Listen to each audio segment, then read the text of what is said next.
Obamina kampanja je dobila na imenovanjem Bajdena za potpredsednika, dobila je, ne znam, dodatni zamah.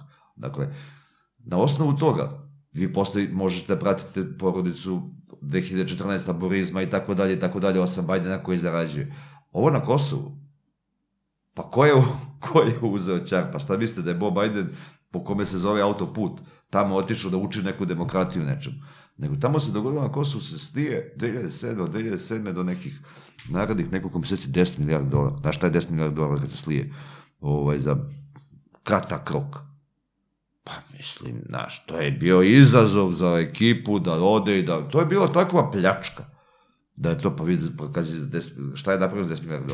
To ti je, jedina veća pljačka je bila Srebrenica. Jedna veća pljačka je bila Srebrenica, od Srebrenicu je od 95. 6. u stvari kada je počeo taj genocid. Genocid tamo počeo da se obeležilo od 2003. da se razumemo. Od 2003. pa do 2015. 16. milijardu dolara je prošlo kroz projekte sa imenom Srebrenica. Znači, milijardu dolara. To je Banja Luka je tužena na osnovu tih podataka, to su njihovi muslimanski podaci. Pazi, milijardu dolara, a 2016. u Srebrenici ti nisi imao kafanu. Nisi imao kafanu, nisi imao mesaru, nisi imao pekaru, nisi imao jednostavno, to je, znaš, ljudi otišli, raselili, ovi koji su se vratili, to je bila jedna kasaba, muslimani su bili na vlasti, to je bio, znaš, i njima je naravno da su oni, da je... Duraković. Duraković je bio, njemu je bilo naravno interesno dođe da pokaže, jadni oni, nema ni mesara, ni pekara, ali milijardu dolara ništa, te kad je došao Grujičić, pa Grujičić je otvorio prvu pekaru i prvu mesaru. Mislim, neverovatne su stvari, ali to je živa istina. A ovo bih ti isto pitao, pošto sve je nekako povezano to.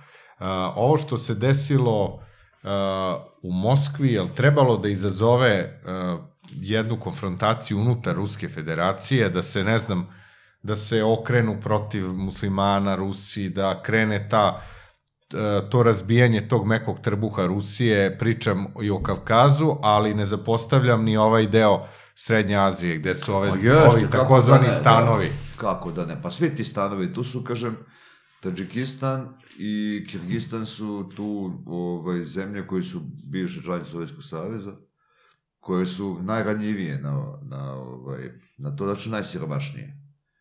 Sada, recimo, taj Kirgistan ima vrlo autoritetnog predsjednika koji je uspeo to da se suzbije, Tadžici takođe. I to je pokušaj cilj ostataka tih Cija i Mija i tako dalje, stvari, to je nasleđe, njihovo nasleđe. Međutim, oni su se našli sada trenutno, oni naravno pokušaju sada trenutno udare na Gruziji, to znate, udare na Gruziji zbog fara zakona.